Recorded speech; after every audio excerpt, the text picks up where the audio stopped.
Então, nós vamos começar esse bate-papo aqui com o Vladimir Palmeira com uma informação que o grande público não teve na época. Teve depois, quando o capitão Sérgio Miranda de Carvalho, capitão da Aeronáutica, conhecido como Sérgio Macaco, veio a público e denunciou um plano macabro de alguns superiores dele, em particular o brigadeiro João Paulo Bournier, que era um plano de sequestrar e assassinar ativistas contra a ditadura.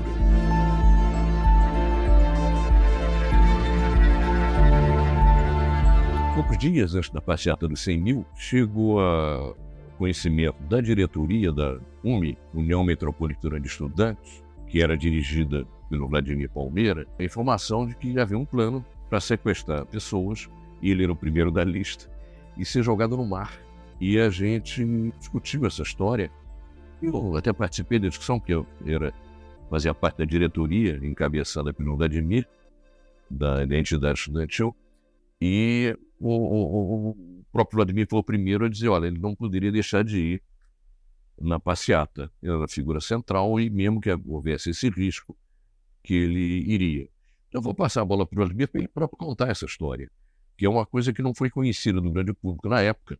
Depois veio à tona o plano macabro desse pessoal fascista da aeronáutica, e parte desse plano era explodir o gasômetro lá perto da rodoviária na hora do rush. E a expectativa dos caras era que morressem 100 mil pessoas. E a partir daí eles fariam uma enorme repressão contra ativistas contra a ditadura. Então eu passo a bola aqui para o Vladimir, para ele contar essa história e lembrar para a gente, inclusive, como repercutiu essa coisa uma semana antes da passeata dos 100 mil, de que ele era o primeiro da lista para ser jogado no mar. Vladimir. Não, eu nunca fui o primeiro da lista de nada. Então, já é alguma coisa. Segundo, tem que dizer que o Cid disse que eu dirigia a entidade. Eu não dirigia, eu presidia, diferente, porque a direção era coletiva. Para aquela manifestação mesmo, ou para a seguinte, chamada de 50 mil, eu propus que eles queriam queimar a bandeira americana, eu propus que queimasse a americana e do lado uma bandeira brasileira fosse subindo, e perdia a votação. Por isso lá só queimaram a bandeira americana. De forma que eu presidia, mas era uma direção coletiva. O segundo lugar é o seguinte: de fato, nós sabíamos disso, capitão, mas nós tínhamos certa disposição. Você sabe que esse comportamento diante do perigo, da morte, essas coisas, é muito relativo. Por exemplo, tem gente que foi presa e levou 3 tapas e disse que foi torturada, entendeu? E tem gente como o Bacuri que arrancaram a língua, os olhos, entendeu? Não pode comparar. E nós tínhamos, em geral, uma disposição corajosa. Nós estávamos arriscando a vida ali e tal, como muitos arriscaram. Muitos de nós morreram ainda em 68. Decidimos ir. E decidi ter que vir o Cid, porque ele fazia também minha segurança. De forma que se eu levasse um tiro, certamente ele levasse. Se fosse no helicóptero, ele ia comigo. De forma que o ato de coragem ali era coletivo. Nós demais nós soubemos. E depois soubemos da posição do capitão, que o capitão foi contra, né? Sérgio, né? Que o capitão foi contra e denunciou na época, brigou com a ditadura e depois manteve sua coerência ao longo da vida. O capitão era ligado ao brigadeiro Eduardo Gomes, que sempre foi um homem decente também, de direita. Mas já é tempo que a esquerda aprenda também a valorizar seus adversários. Entendeu? Por exemplo, Delfim, que tá velhinho, já não escreve coisa. Delfim, grande figura, inteligência notável, um político hábil. Se você não reconhece qualidade no seu adversário, entendeu? Vai entregar o título sempre para o Palmeiras. Agora, o capitão Sérgio era ligado ao Eduardo Gomes ou ele recorreu ao Eduardo Gomes por saber que o Eduardo Gomes era um brigadeiro, era o patrono da aeronáutica, um jeito correto e digno? Eu não sei exatamente dentro das Forças Armadas, eu não tinha essa, mas me parece que eles já eram ligados, porque tem essa tradição, né? O brigadeiro tinha uma tradição mais constitucionalista do que os outros. Provavelmente, inclusive, o capitão Sérgio só não foi ele jogador ao mar pela cobertura que o Eduardo Gomes, que era o patrão da aeronáutica, deu para ele, né? Brigadeiro, exatamente. O brigadeiro tem uma trajetória notável de direitista. Ele foi um dos caras lá dos 18 Fortes, entendeu? Depois foi o criador do serviço, né? De Correio Nacional, teve sempre presente e tal. Foi candidato a presidente em 50 e perdeu para o Getúlio. Então ele sustentou. E lá dentro tinha Ele gente. foi candidato também na eleição anterior, né? Depois do Contra Estado Dutra? Novo, porque ele perdeu pro Dutra também. O Dutra, do apoio do Getúlio, ele perdeu pro... E aí o brigadeiro levou uma surra, mas o brigadeiro era um homem decente. Então o Sérgio, toda a vida teve... No final da vida o Sérgio foi reconhecido, né? Ele sempre foi chegando a elogio. Mas foi uma grande pessoa, porque ser contra a ditadura lá não era fácil. No posto que ele tinha, com hierarquia militar, entendeu? Era um esforço considerável. E o Sérgio era uma figura importante. Ele foi expulso da aeronáutica na época, conseguiu depois de admissão, mas só formal, e quando morreu de câncer, ele queria ser... A família queria enterrá-lo com a bandeira do Brasil e uma bandeira do Flamengo. E a ditadura não deixou, os militares já não era mais ditadura, mas os militares não deixaram, não permitiram. Qualquer um era de grudo, não tem problema. Ele era um cara ligado às causas populares e torcer pelo Flamengo. Rapaz, se fosse isso, entendeu? A esquerda estava no poder. Não sei se para bem ou para mal. Agora, como é que foi exatamente o Vladimir? Você era claramente a principal figura na manifestação de 68. Eu era militante estudantil, sob sua direção, e algumas vezes a gente pegava um táxi, o taxista reconhecia você, não precisa pagar não, Vladimir, etc, etc. Agora, como é que foi naquele momento, pouco antes da passeata dos 100 mil, e que nós já sentíamos que seria uma grande passeata, essa informação de que, olha, está em andamento esse plano aí de jogar algumas pessoas no mar, inclusive pessoas de direita, que tinham brigado com militares. O Lacerda estava na lista também. Agora, você, aparentemente, era o primeiro dessa lista. Como é que foi essa coisa? É verdade, nós tivemos uma discussão coletiva, já 4 ou 5 pessoas, e é preciso que você, em momento nenhum, titubeou. Disse, não posso deixar de ir. Então. Mas como é que foi isso? Talvez tenha sido a primeira vez. A pessoa não liga, nós estamos arriscando a vida da gente. Eu nunca vi problema. O meu negócio é que dizem que tem gente corajosa ali, eu não sei o que é. Eu digo o seguinte, nós estávamos ali cumprindo o negócio e dizendo que íamos fazer por fazer o quê, entendeu? Estávamos acostumados a fazer isso. Nessas horas, eu nunca vi ninguém, sei lá, você faz, né? Tem que fazer, tá ali. Não fica pensando. Tem um episódio meio grotesco também que nós passamos lá na cadeia, né, no transporte de São Paulo para Santos, que eu já contei, que o Franklin estava lá, em que os caras foram e tinha um paulista, tinha muito paulista, dos 4 paulistas, mas um deles avisou que nós íamos para uma prisão tal, tinha prisão tal, para a esquerda tinha uma prisão, para a direita só tinha uma. Aí o carro da polícia lá foi para a direita, o camburão, né? E aí passou do quartel. E aí o cara disse, para lá só tem, sei lá se era Praia Grande, só tem ali, é ali onde desovam os mortos. Bom, aí a gente achou que ia matar a gente ali, né?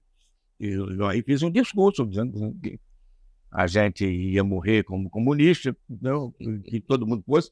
Fizemos uma ordem para a saída, entendeu? Para garantir que, quem sabe, estivesse lá na última, pudesse fugir, não sei o que e tal. Ficamos de pé, entendeu? Todos. E, de fato, o cara tinha errado o caminho. Então, foi grotesco, depois daquilo tudo foi uma sacanagem geral, entendeu? Todo mundo rindo. Mas você não faz isso, sei lá, faz isso porque era o que tinha que fazer o quê? Não era nem uma opção ali. O Vladimir foi preso no Congresso da Uni de Ibiúna, em outubro de 68. E eles separaram ali uns 10, 11, 12, não sei, considerados no plano nacional os líderes estudantis mais relevantes. O Vladimir estava entre eles. E esse pessoal foi levado, dessa vez, essa história que ele está contando, para um forte do Exército, comandado pelo saudoso comandante Erasmo. Erasmo Dias, que era um fascistão. E logo na chegada tem uma história engraçada que o Vladimir já me contou, pedi para ele contar de novo aqui. Não, a história é essa, né? Foi nesse dia. Não, da história não, mas é nesse dia mesmo. Quando saímos, aí voltamos para o quartel. Então, depois que voltou para o quartel, nós chamamos morte de felicidade, né? Porque, porra, claro que foi ridículo, mas a gente disse, porra, não vamos morrer, né? E aí o comandante era o Erasmo, o comandante lá do Forte Tenente ficou preso. Aí ele fez um discurso contra o comunismo, contra a subversão e tal. Aí o Travassos, ele deu uma pausa, né? Ou acabou, não me lembro. E o Travassos aí perguntou, comandante? Eu digo, puta que pariu. Porque o Travassos era muito atrevido. E aí o Travassos disse, onde é que a gente pode mijar? Aí desanuviou. E o Erasmo disse, ali, soldado, leve o estudante ali para a direita, para não sei o que. E aí o Travassos foi mijar. Isso, o Erasmo era uma figura.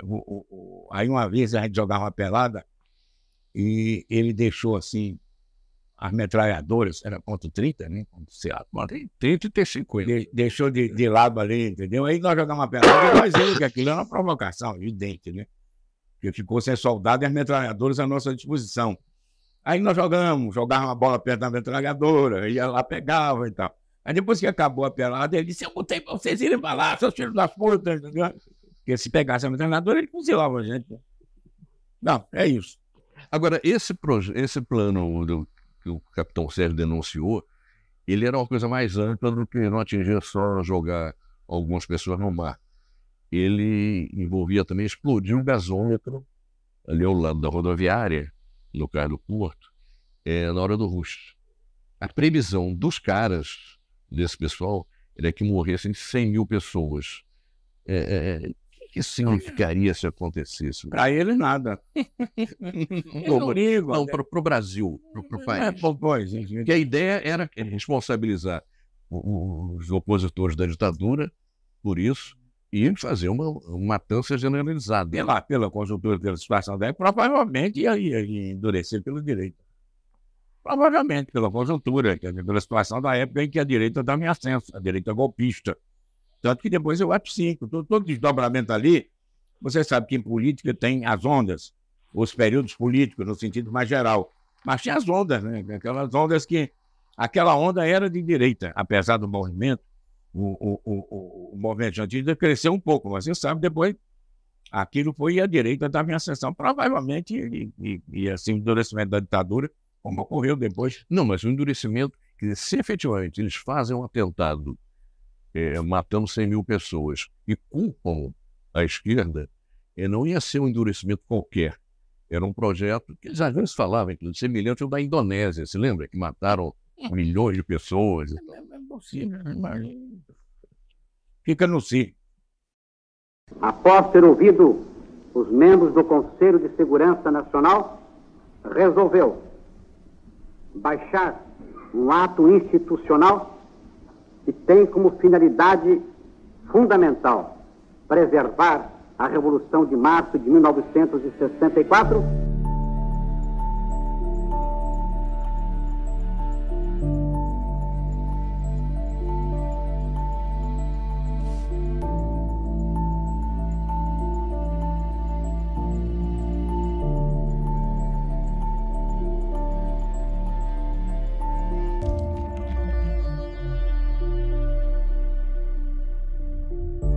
O Vladimir falou do AI-5, mas ele foi a primeira vítima do AI-5, literalmente. Conta aí, Vladimir. Não, é porque nós íamos receber a habeas corpus no dia seguinte. O Franklin recebeu e se mandou, né? E o Supremo julgava separadamente os casos e tal. E no dia que iam julgar o caso, na véspera de julgar o caso, quem nós íamos ser soltos, deram o golpe 4-5, né? Mas hoje eu me pergunto se não foi bom. Se eu saísse, provavelmente teria morrido. Era difícil ficar clandestino.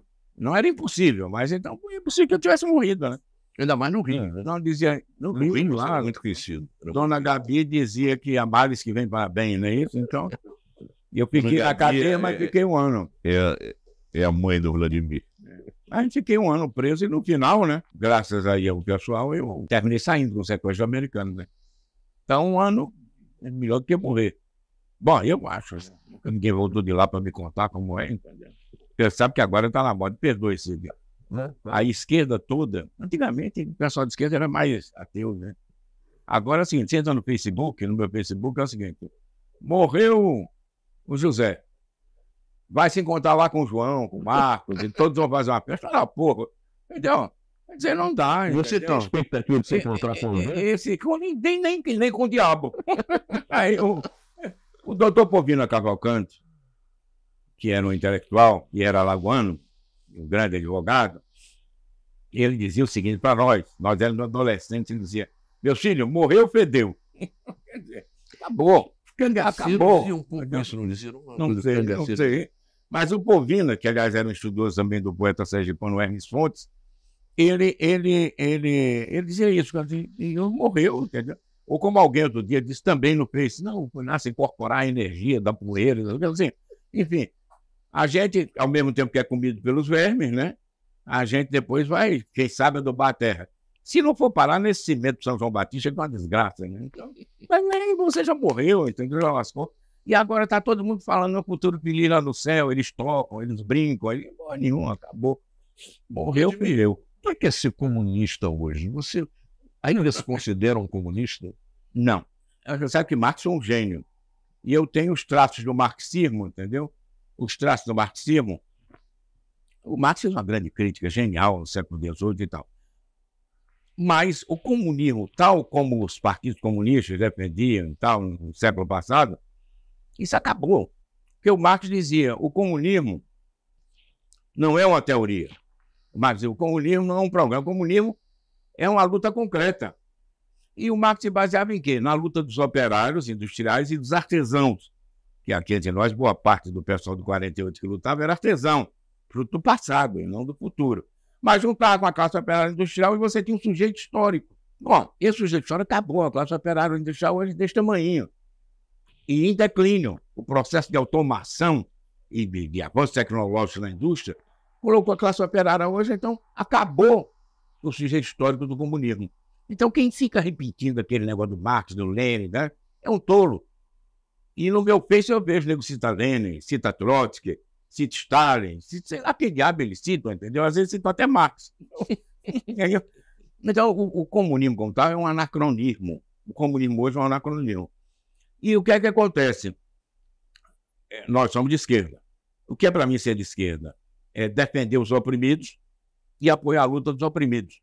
Essa é de esquerda, por isso ainda não tem uma ampla gama de posições para defender. Agora, eu sou de esquerda, eu apoio, inclusive, a luta dos oprimidos, que frequentemente é mal educada. Mas eu apoio. Agora, os objetivos têm que ser outros. O que é que está acontecendo hoje no mundo? Adeus, classe operária. Primeiro tem um processo de automação. Se pensar só na automação, não vai ter mais trabalhador manual nenhum, praticamente, vai acabar. E aí? Vamos ser o quê? Que sociedade a gente vai ter? Pão e circo? Como em Roma, né? Os caras monopolistas no meio de produção e dando festa pra gente, cultura, né? Sei lá o quê, teatro, comida, né? Renda, Bolsa Família, não sei o quê, não sei o quê. Esse é um caminho. O outro caminho é na sociedade mais solidária, do jeito que o Marx dizia, mais libertária, né? E mais solidária, mais igualitária. Agora, outro problema é a inteligência artificial. A inteligência artificial, nós estamos criando uma nova espécie.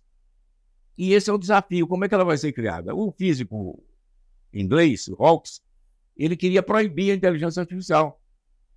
Outros disseram, Hawkes, eu concordo com você, mas não dá mais tempo. Essa porra já era. E alguns querem construir inteligência artificial. Eu me divirto porque a inteligência artificial vai ser construída de qualquer jeito.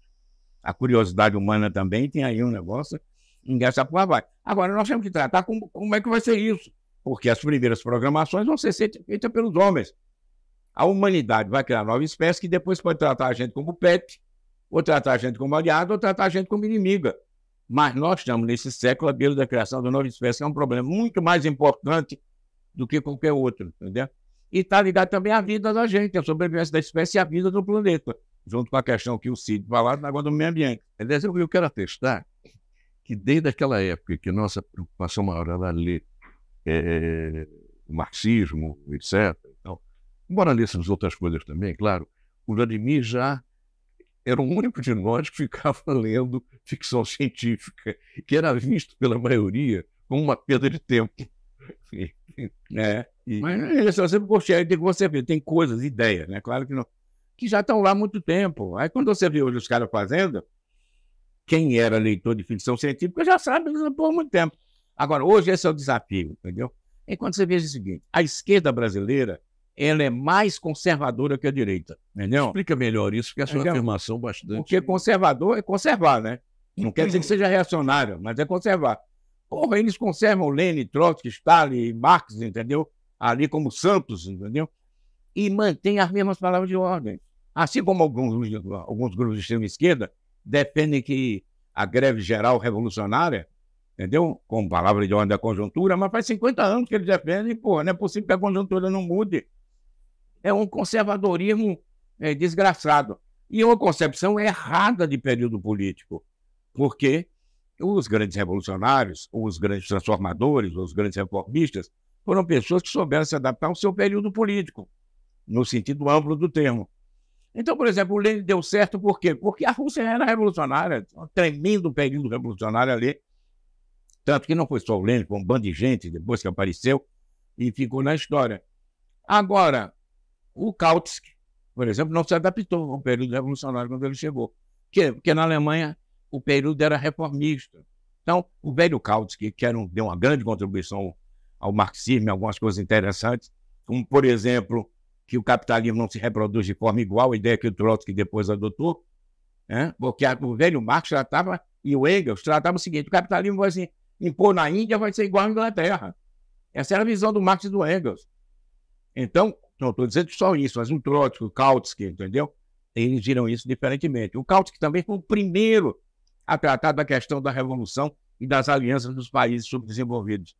E o Kautsky tratou de uma questão, se não me engano, na Turquia, onde os comunistas perguntavam: devemos nos aliar aos industriais, que são de capital multinacional, ou aos latifundiários, que defendem a nação? Era um negócio colocado aí. E o Kautsky foi o primeiro a ter uma posição. E a luta contra o imperialismo, junto com os latifundiários contra o imperialismo. Entendeu? E isso abriu uma fação. O velho Lenin depois foi descobrir o imperialismo quando? Porque nego fala de imperialismo, né? O Lenin só fala de imperialismo a partir de 1913. Nunca tocou no assunto, que era uma polêmica entre Rosa e Kautsky, 10 anos, entendeu? Então, aí que o Lenin foi tratar o Kautsky, embora a visão do Kautsky depois seja equivocada, o Kautsky já estava virando conservador nessa matéria, ou mais direitista, mas a questão do período político é uma questão importante. E é difícil, veja bem, você está num período revolucionário, perde uma batalha, a batalha decisiva. Aí mudou o período, não é mais revolucionário, acabou. O que é que você faz? É difícil, entendeu? E o reformista como o Kautsky? É tudo parlamento, luta parlamentar. Há uma tendência da esquerda, em geral, não estou contando o dedo para A ou B, é que nesse tipo de situação, um ascenso e uma derrota da esquerda é que a mudança estrutural da situação política, que a esquerda não consiga ver isso. O Mir chileno, por exemplo, depois da derrubada do Allende e início do governo Pinochet, que não foi uma mudança de governo ali, foi uma mudança de regime, etc., ele lançou uma palavra de ofensiva. O Mir não se asila, queria fazer uma ofensiva e que levou a uma extinção quase completa dele. Né? Exatamente. Aliás, o Mir tem outro pecado, porque ele não combateu o golpe. Porque ele achou que o golpe podia derrubar Allende, mas quando a direita se enfraquecesse, ele atacaria, entendeu? Ele quis preservar as forças. Foi outro erro. Mas você tem razão. Sabe o que o Marx dizia? Vou falar aí. O Marx gozava os caras todos que depois da Revolução criaram governos revolucionários, estavam disputando como se houvesse revolução. Onde é que o Marx foi depois da derrota de 48? Foi para o Museu Britânico. Entendeu? Foi estudar, porque ele disse que a revolução tinha acabado. É claro que o Marx errava muito. A todos nós. O Marx sempre ficava na expectativa que mudasse a cada greve, mas ele estava estudando, ele não estava perdendo tempo traçando estratégia revolucionária numa época que não era revolucionária. Quando é que o Marx volta? O Marx volta em 83, 81, né, com a Internacional, 83 começou. E por acaso, o Marx foi falar na Internacional por acaso. E aí ele começou a desempenhar um papel o quê? Reformista. O Marx era um cara passou a defender cooperativas. O Marx se adaptou ao tempo, ao período político. E isso é raro, sobretudo do pessoal que sai da Revolução. E o reformista está ali no parlamento fazendo discurso, né, de vez em quando fazendo uma luta social. Vem o período revolucionário, o que é que acontece? Ele não se adapta e começa a passar para o lado da reação, entendeu? É muito frequente, o cara se omite, ou não sei o que. Então, o Kautsky se acovardou. Quando chegou a Revolução, o Kautsky... E em determinado momento, Kautsky era a voz mais respeitada no marxismo. Né? Claro, mas com razão, né? Assim, nesse momento não tinha outra. Mas, Vladimir, você falou... Ele deu uma grande contribuição Porque a gente tem que criticar, Cid, mas criticar é o seguinte, tirando o mérito do cara também, entendeu? Agora, o problema do reformista é que se por exemplo vira o período revolucionário, ele tende a se acovardar. O problema do revolucionário é que ele tende, entendeu, a ficar fora da luta social. Havia uma tradição também de luta política na esquerda e no marxismo muito sectária, né? O Kautsky é mais lembrado pelo título da obra do Lenin, o renegado Kautsky, do que pelas contribuições. É verdade. É verdade. Revolução, e o pessoal não lê, por exemplo, lê o revisionista de fato, que era o Bernstein. O Bernstein estava errado, mas ele teve muitas contribuições para quem quisesse aprender na época, ele trouxe muitas contribuições, entendeu? Porque ele pegou o novo. E por isso eu digo que o pessoal da esquerda é conservador, ele fica ali naqueles textos, naquela coisa, ou o líder disso, ou aqui não pode tocar, é como se fosse igreja, entendeu? Então, não pode. E hoje a esquerda brasileira não é só brasileira, é uma esquerda completamente ultrapassada. Já vou te perguntar sobre a esquerda brasileira, mas eu quero explorar um outro tema ainda, Vladimir. Você não acha, e você falou aí do pessoal que, mesmo de esquerda e suavizando materiais, não, vai encontrar fulano depois de morrer e tal. Você não acha que a descrição do que seria o comunismo, uma coisa que viria depois, parece muito com a descrição do paraíso pelas religiões? Pode, mas a utopia é uma necessidade. Né? Você lê o Tomás Moro, lê aquela coisa. Você tem um objetivo final, dizendo o seguinte: vamos criar uma sociedade mais igualitária. Como é utopia, você faz o que quiser, porque não tem base científica. Tem uma história contada pelo Eduardo Galeano, muito boa. Ele estava numa palestra na universidade, junto com um colega argentino, e alguns estudantes falaram: mas para que serve esse negócio de utopia? E ele disse: pô, ainda bem que essa pergunta não foi para mim, que eu não saberia responder. E o argentino disse: não, ela nos mostra o caminho. Ele disse assim: você quer essa direção. Então a utopia tem esse... Você sabe que não vai atingi-la. Você caminha 2 passos, ela se afasta 2 passos. Mas eu não diria isso. Eu acho que tem muita gente que acha que vai atingir. Claro, entendeu? Mas faz parte também desse... É um negócio, é um embrulho, entendeu? Agora, a utopia, mas o que o Marx, por exemplo, disse da utopia? Quase nada. Mais igualitária, que não deixa ele dizer uma coisinha, entendeu? O Engels escreveu mais, tá? Mas é isso mesmo, uma sociedade mais igualitária e mais libertária. Nesse sentido, entendeu? Aí é comunista de Souza, assim, sociedade mais libertária e igualitária. Mas os comunistas não têm mais nada a ver com isso. Os partidos comunistas, tudo que eles defendem pertence um pouco ao passado, entendeu? O que é que você acha? Dia a dia a vida deles não tem... E as experiências pós-capitalistas que propunham socialistas e a caminho da construção do comunismo, como é que você define essa sociedade? Eu sempre disse que é um modo de produção específico. E não inventei isso. Isso aí foi vamos dizer, tinha gente que defendia, tinha uma polêmica internacional a esse respeito. Agora, a meu ver, é uma confirmação de Marx. Por quê? Porque a revolução não foi feita nos países desenvolvidos, como Marx dizia que seria. Como é que seria a utopia do Marx? É o seguinte: países altamente industrializados, que aí a classe operária podia organizar. Ora, a classe operária russa era menos de 1% da população.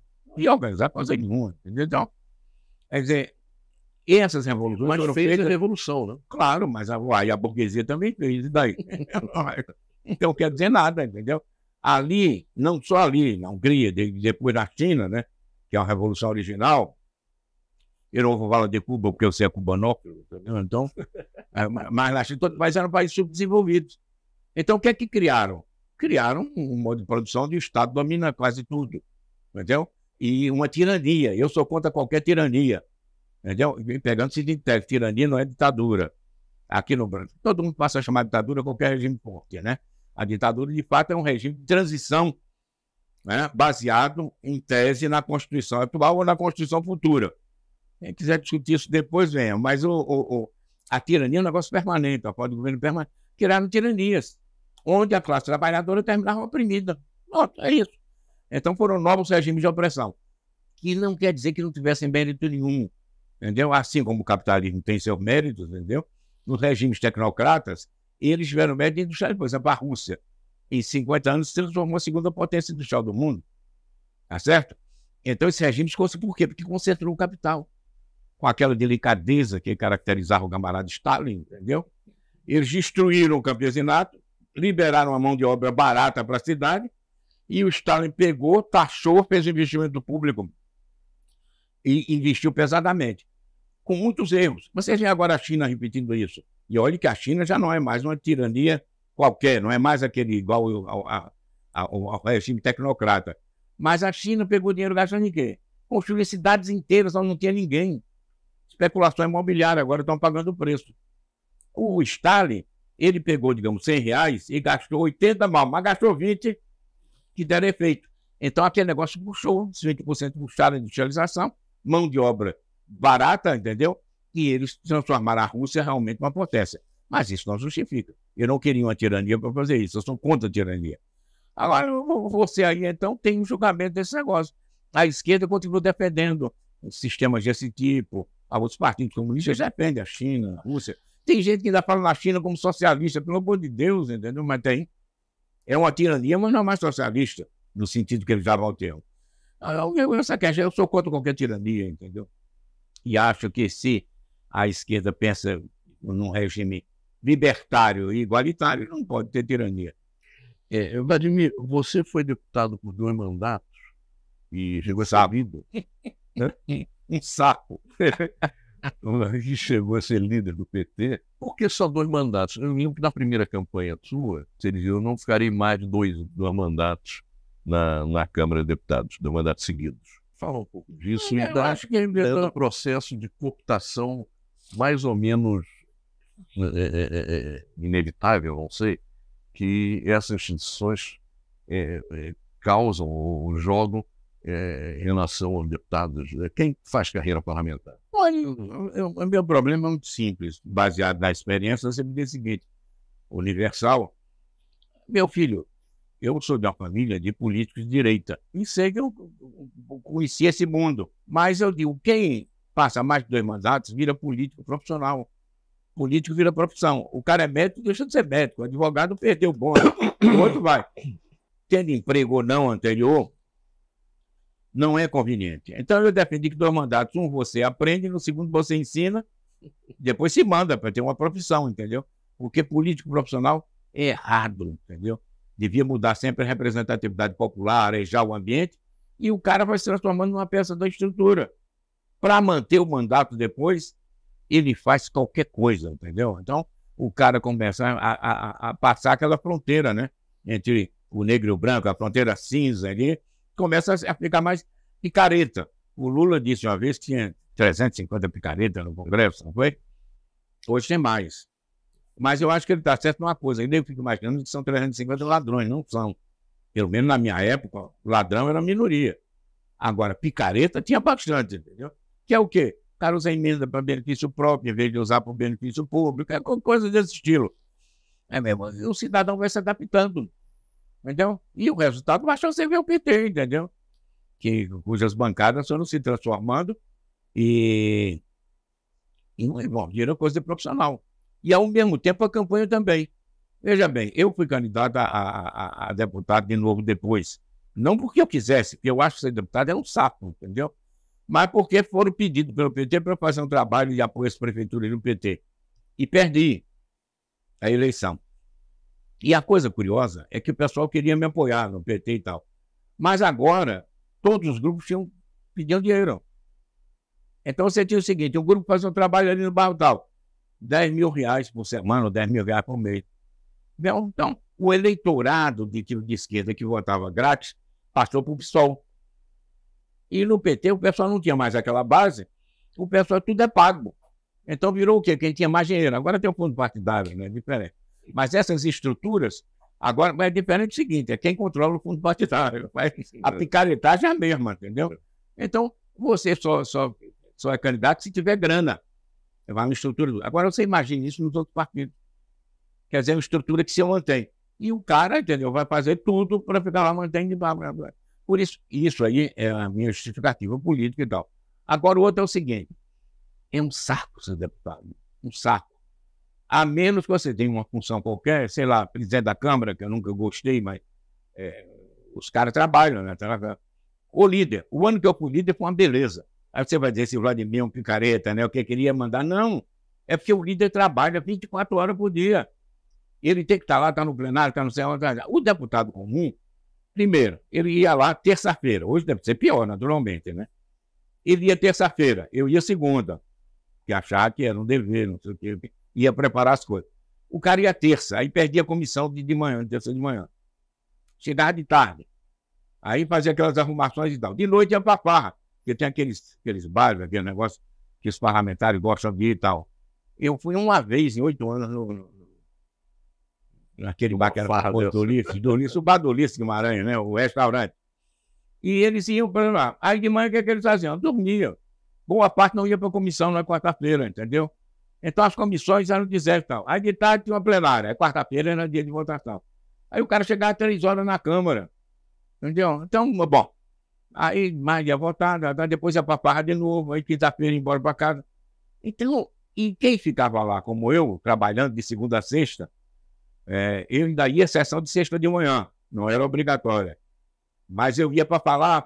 Quando não ia, tinha a facilidade de fazer discurso escrito e é dado como lido. Então, que eu vinha para a minha audiência popular, eu dava audiência popular toda sexta-feira, prestando contas do que eu fiz na semana na Câmara, lá no que chama hoje audiência popular, que é uma experiência interessante. O buraco do lume, entendeu? Pois é. Mas aí o que acontece? Eu tinha que preparar, tinha uma assessoria da liderança do PT, que era muito boa, depois eu valorizei muito quando fui líder da bancada, respondendo a sua pergunta anterior. Eu ganhei a eleição de líder da bancada porque o pessoal era insatisfeito, porque lá também tinha institucionalização de privilégios na nossa bancada do PT. Então, o pessoal de todas as tendências, todos os grupos, os pensamentos, que não tinham nada que ver, porque eu era considerado radical, entendeu? Votaram em mim e eu ganhei e fazer a liderança. E fiz uma liderança também coletiva, um conjunto de vice-líderes, entendeu? E nós ampliamos a liderança do PT com o quê? Conversando com o Inocêncio da Oliveira, com um grande presidente. Você sabe que tem grande presidente político, tem Ulisses Guimarães e tal. Mas o Inocêncio, primeiro, respeitava as diferenças, respeitava todo mundo. Depois limpou a pauta da Câmara, que era uma coisa rara. Acho que você é o primeiro cara de esquerda que eu vi defendendo o Inocêncio da Oliveira. Mas é. Você vê, o Inocêncio limpou a pauta, que era uma coisa que todo mundo reclamava, que tinha 3 mil projetos. Não sei se limpou a pauta. Tratava todo mundo igual. Entendeu? Tinha uma reunião de líderes e ele, em geral, seguia as lideranças diversas para lá. Entendeu? E o Inocêncio disso foi muito. E não só ele, como a direita do PFL, ele me ajudaram a expandir o PT. O PT não podia informatizar, porque tinha 2 salinhas embaixo lá do plenário e tal. Eles me cederam, e o PSDB também, o Serra, eu fui lá pedir e consegui 3 lugares, 3 salas, 2 do PFL e 1 do PSDB. E com isso eu informatizei como é o gabinete do PT. A bancada, né? O gabinete aí da liderança. E, claro, e abrir para assessores competentes. Deve ficar com raiva, né? Porque se o cara chegasse fazendo concurso para assistente e começasse a fazer discurso político, esse não entrava nessa. O cara era de direita, mas entendia de imposto do governo. Porque o cara, você precisa isso, o deputado não tem conhecimento, ele precisa estar informado. Houve uma mudança nesse sentido. Então, isso aí, a bancada, com as lideranças e tal, com os outros, ela apostou muito, entendeu? Para quê? Para acabar com aquela história de ficar. E aí você tinha trabalho, entendeu? E fazia e tal. Agora o deputado sozinho era o seguinte: eu chegava lá segunda-feira, preparava. Mas mesmo assim, a reunião da comissão de terça. Depois, terça, eu ia na reunião da comissão, que era amanhã. E aí, depois não tinha nada. Você ia para o plenário para não fazer nada. Ainda mais o PT, que tem essa qualidade, que votava tudo na bancada, né? Depois que você discutia na bancada, o seu voto era obrigatório. Não tinha mais. Então você ia para o plenário, 10 horas de discussão às vezes. 10 horas de discussão, quando você já tinha seu voto. Bom, eu lia. Desde aquela época eu lia muito sobre Estado. Aí o Globo me denunciou e aos outros, porque a gente ficava lendo na hora do... Mas, claro, a gente já tem o voto, já está decidido. Vou ficar ouvindo besteira. O Globo denunciava, eu tive que parar de ler. Aí eu ficava andando de um lado para o outro, cada vez mais angustiado, entendeu? Porque eu não tinha o que fazer. Aí, rapaz, entendeu? Isso aí me deixou com saco, entendeu? E não sei como tem quem gosta. Porque o cara não... Eu fazendo tudo que era de direito, preparando minha comissão, estudando os projetos, discutindo na bancada, eu tinha um tempo inútil enorme. Quer dizer, quem é deputado profissional vai lá beber com os amigos, vai para o gabinete, frequenta, vai para casa tirar soneca, vai não sei o quê, que a votação só vai ser 6 horas. Tá? E um deputado como eu ficava, olha, eu fiz tudo. Se eu pudesse ter largado em 90, eu teria largado. O Cid é o responsável por eu não ter sido largado em 90, porque ele foi lá me pedir apoio lá para dar uma grana e disse que senão o nosso candidato a governador não sairia, entendeu? Mas ficou. Aí, era um bom pretexto que eu saí de ser deputado, era candidato a governador para perder, né? Porque ia perder. Bom, então a experiência deputado tem muito trabalho a fazer, mas a dinâmica da Câmara é uma dinâmica horrorosa. Agora imagine o Senado, porque no Senado você sabe a velha história, né? Um senador indo para o outro, e o cara disse, isso aqui é uma beleza. Aí o outro senador disse, isso aqui é o paraíso. Aí o do lado disse, mas a gente aqui não precisa morrer. O Darcy Ribeiro que disse isso, né? Você é melhor que o paraíso, que não precisa morrer para estar aqui. Vladimir, tá chegando. Mas o Senado é mais molenga. Tem um ritmo ainda mais atrasado. Quer dizer, só vai para lá quem tem um gênio muito. Eu gosto de fazer coisas, trabalhar, entendeu? Então, pô, tá. Eu me sentia muito mal lá, salvo o ano que eu fui lido. O ano que eu fui lido com uma beleza. Além do que, houve, claro, episódios, né? Como coisas interessantes, como o negócio do presidencialismo, que houve um plebiscito no PT, e eu percorri o Brasil também, com outros caras que eram mas sobretudo Jacques Wagner, né? Que ficou nosso representante depois na campanha do PT pelo presidencialismo. E o Genuíno, Lula, Plínio, todos eles eram parlamentaristas, entendeu? E nós ganhamos presidencialismo, e sem o presidencialismo não tinha Bolsa Família, não tinha... Jamais o Lula chegaria a ser chefe de governo. Jamais. Talvez fosse o Arthur Lira. Bom, imagine, pois é, entendeu? Mas nós chegamos a responder, é importante saber disso. A luta pelo presidencialismo, 2 etapas. Na Constituinte, eu encaminhei a defesa do presidencialismo não do PT. Mas depois o plebiscito interno, em que toda a cúpula do PT, quase toda, era pelo parlamentarismo. Quem é a esquerda hoje no Brasil? E o que é essa esquerda? Bom, a esquerda no Brasil hoje acho que sou eu. E o que é? Nada. Nada. Hoje em dia a esquerda toda está muito ultrapassada. Eu não vejo partido. Quer dizer, o PT, com todas as vantagens que o PT teve, o governo Lula, os benefícios que o governo Lula deu para o pessoal mais pobre, que tem que ser reconhecido. O PSOL, que é uma imitação do PT, entendeu? Em escala menor, com as mesmas tendências, os mesmos grupos, a mesma brigalhada, a mesma... O PSOL é um pouco o PT do início, não é? Ou não? Eu acho que é o PT do fim. Você espera, entendeu? Então, o PSOL e os velhos partidos comunistas. Eu acho interessante, sem querer sacanear ninguém, entendeu? Mas eu vi que partido que comemora 100 anos devia desaparecer. 100 anos. E não chegou, não vai chegar nunca. Porque mudou o mundo todo, entendeu? Então, os partidos comunistas, que têm uma grande tradição na história do século XX, de luta e tal, eles estão paralisados, pararam no tempo, entendeu?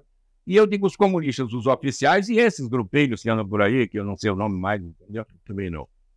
Não, isso aí, acho que a esquerda no Brasil não existe, mas é conservadora. Conservadora, dentro do sistema inteiramente, entendeu? Outro dia no telefone com o Cid, a gente discutiu um pouco isso, que era o Lula tem que se render ao Lira, entendeu? Movimento de massa de pressão no parlamento não tem nenhum, entendeu? E com dificuldade.